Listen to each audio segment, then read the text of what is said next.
Bonjour, pour ce nouvel épisode des Cafés de l'INAS, on retrouve Christophe Bacot, qui est un collègue doctorant au sein de l'Institut d'administration scolaire que nous connaissons. On l'a découvert dans l'épisode numéro 2 des Cafés et aussi à travers deux numéros d'enseignement et apprentissage, le numéro 1 et le numéro 2 donc, de cette collection de l'Institut d'administration scolaire. Et bonjour Christophe. Bonjour Marc. De quoi nous parles-tu aujourd'hui ? Alors, je vais vous présenter brièvement mon travail doctoral, ainsi que le dernier article que nous venons de publier dans la revue Frontiers in Education. Alors, mon travail doctoral porte sur la triade, donc l'accompagnement des stagiaires par le maître de stage et le superviseur. Je m'intéresse tout particulièrement aux compétences des maîtres de stage. Et dans ce cadre, nous avons pu rédiger une proposition de référentiel que nous avons validée. C'est ce que nous allons présenter juste après. Et je m'intéresse également aux interactions, c'est-à-dire aux échanges entre maîtres de stage, superviseurs et stagiaires lors des débriefings post-leçon. Alors cette thèse, elle est cofinancée dans le cadre de la réforme de la formation initiale des enseignants, puisque l'on sait que maintenant, haute école et université s'associent pour co-diplômer les enseignants. Et dans ce cadre-là, je bénéficie d'un cofinancement de l'Université de Mons, de la Haute École en Hainaut, de la Haute École Albert Jacquard et de la Haute École provinciale de Hainaut, Condorcet. Donc c'est une très large entreprise qui concerne la formation des maîtres de stage. Tu nous avais déjà parlé donc, du référentiel, c'est-à-dire la manière dont on conçoit le métier, les compétences nécessaires et forcément ce qui sera nécessaire d'acquérir lors de formation. Mais aujourd'hui, c'est plus du référentiel à proprement parler que tu nous parles, c'est de sa validation. Alors c'est quoi ça, la validation d'un référentiel ? Alors en effet, proposer un référentiel de formation, c'est important, notamment pour que les formateurs aient une base commune pour envisager cette formation, pour délimiter un petit peu les compétences attendues d'un maître de stage. Mais proposer un référentiel n'est premièrement pas chose aisée, mais deuxièmement, il est intéressant de le valider, c'est-à-dire d'en vérifier sa pertinence vis-à-vis de la littérature scientifique, mais aussi de l'avis des acteurs, puisqu'il pourrait finalement refléter que les opinions personnelles des personnes qui rédigent ces référentiels. Alors, c'est quelque chose que nous avons réalisé. Premièrement, nous avons comparé le contenu du référentiel à une autre synthèse de la littérature qui a été réalisée aux antipodes physiques de la Belgique, c'est-à-dire l'Australie. Et puis après, nous avons demandé à l'avis de maîtres de stage et d'un grand nombre de maîtres de stage, plus de 850, quelle était pour eux la pertinence des différents contenus du référentiel. Alors, les résultats de cette enquête et de la comparaison avec la revue de la littérature australienne montrent qu'il y a une grande congruence entre ces trois avis, ce qui veut dire qu'on arrive à une forme de consensus sur les compétences attendues d'un maître de stage. Donc en fait, il y a d'abord une réflexion, ce qui a été publié précédemment, sur c'est quoi ce référentiel, quelles sont les compétences qui sont vraiment liées au métier, à partir d'une analyse que tu as faite et qui a été faite dans le service sur le métier. Et puis ici, on en est à se demander si, une fois qu'on a établi ce cadre, ça tient la route. Et une des façons de le faire, c'est de se comparer à d'autres, mais aussi de demander l'avis finalement des personnes concernées, c'est-à-dire ceux qui exercent effectivement le métier de maître de stage. C'est tout à fait ça, et c'est d'autant plus important aujourd'hui où un certificat en encadrement de stage est envisagé par la réforme de la formation initiale des enseignants, et nous espérons voir cette formation mise en œuvre le plus tôt possible. Donc, en fait, maître de stage, si on dit qu'enseignant est un métier qui s'apprend, maître de stage, c'est aussi un métier qui s'apprend, et c'est un peu différent d'être enseignant.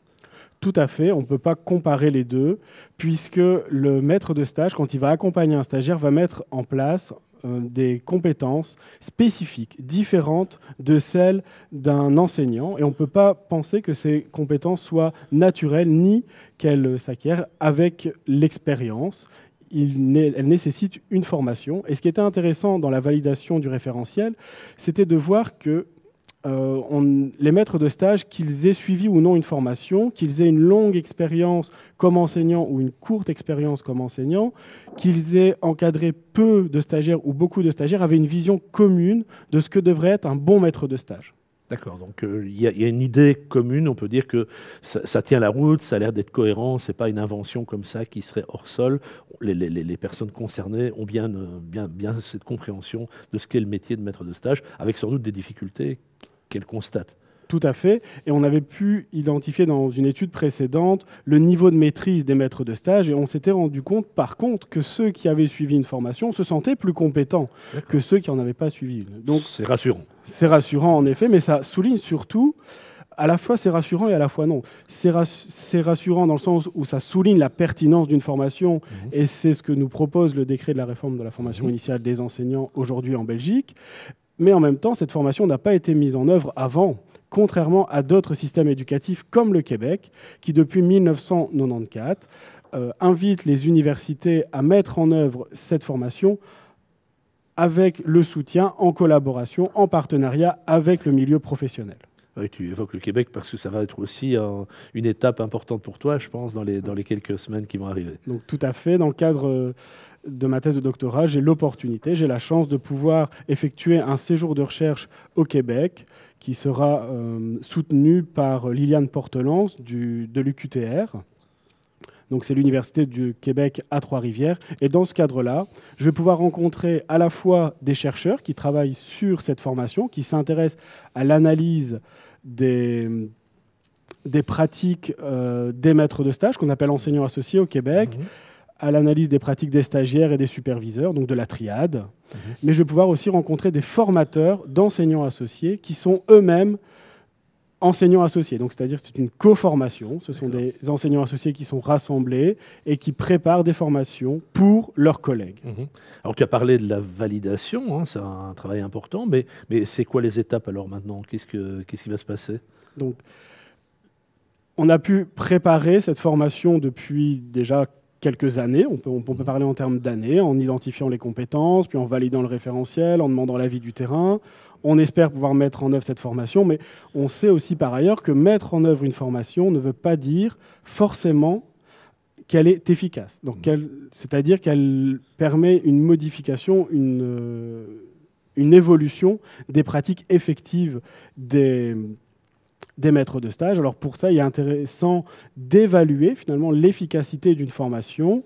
Un modèle qui a retenu notre attention, c'est celui de Guski, qui est intéressant parce qu'il permet d'une part de s'assurer du lien entre formation et modification des pratiques, et d'autre part d'identifier à quelle étape du processus il peut y avoir une difficulté, et donc finalement si la formation n'est pas efficace, à quel endroit il est intéressant de s'intéresser pour améliorer cette formation.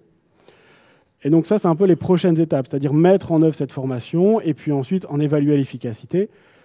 Pour vous donner un exemple concret, par exemple, sur la pratique réflexive, on sait que c'est une difficulté des enseignants, des jeunes enseignants et des maîtres de stage. Eh bien, en enregistrant des débriefings en triade ou en diade, donc c'est-à-dire quand le maître de stage est avec le stagiaire, on pourrait identifier si le maître de stage permet mieux, développe plus la réflexivité du stagiaire après avoir suivi la formation. Et c'est ce que nous permettraient des modèles de réflexivité comme celui d'Antoine de Robert-Mazur qu'on mettra dans la description de cette vidéo. D'accord. Donc, ce travail ne se limite pas donc, à ce référentiel, hein, ce n'est pas juste produire un joli document. On va tenter de le mettre à l'épreuve à travers la formation et de voir si on est effectivement capable d'amener à bon port hein, les personnes en formation. Tu as d'autres centres d'intérêt en particulier dans cette affaire ?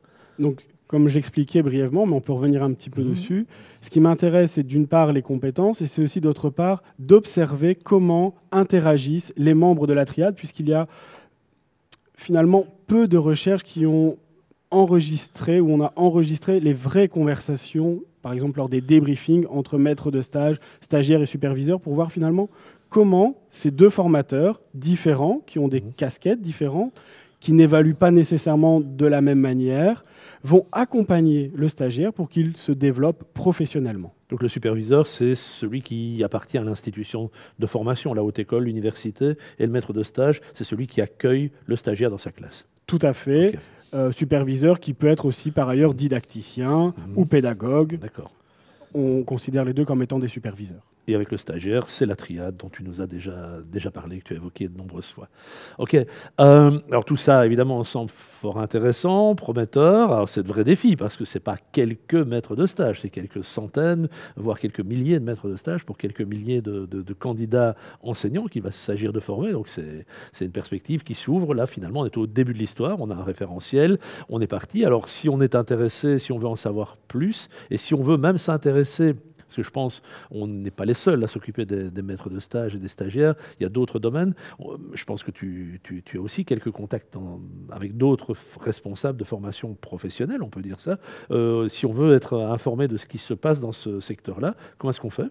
Donc tout à fait, on a développé un site qui s'appelle www.accompagnementprofessionnel.be, sur lequel on présente pour différents acteurs, donc ce sont par exemple les maîtres de stage, les superviseurs, les acteurs culturels. Aussi, on a une page sur les pompiers qui nous montre finalement comment on va accompagner un futur professionnel ou un professionnel en exercice, par exemple en formation continue. Et tout ça est repris sur le site que je viens de citer. Et vous y trouverez donc des recherches, vous y trouverez des ressources pratiques aussi. Alors on a aussi des vidéos, peut-être comme ce café de l'INAS, pourra se retrouver sur le site. Donc si on n'a pas bien noté, on retrouve l'intitulaire du site donc, qui est accompagnementprofessionnel.be où on peut retrouver tout ce que tu produis. Et puis c'est aussi l'endroit de finalement l'espèce de carrefour où d'autres qui mènent des recherches sur la formation des maîtres de stage, comme tu l'as dit, et des stagiaires dans d'autres secteurs ont l'occasion de s'exprimer. C'est aussi voir les points de similitude, je présume, entre ces différents secteurs qui ont l'air d'être très différents, former des pompiers ou former des instituteurs. Alors d'une part, ils sont très différents, mais d'autre part, accompagnés, eh bien, on se rend compte petit à petit en croisant les points de vue qu'il y a quand même des invariants. Et donc le site permet finalement d'observer à la fois ce qui est différent et ce qui peut rassembler les différents professionnels autour de l'accompagnement des futurs professionnels ou des professionnels en exercice. Merci. Ça nous permet d'ailleurs de rappeler un café précédent avec Joachim de Sterck, qui est notre collègue responsable de formation chez les pompiers. Donc vous voyez que les liens entre les différents cafés sont assez nombreux. En tout cas, merci Christophe. On te souhaite bon vent au Québec et puis bon travail de thèse. À bientôt. Merci Marc.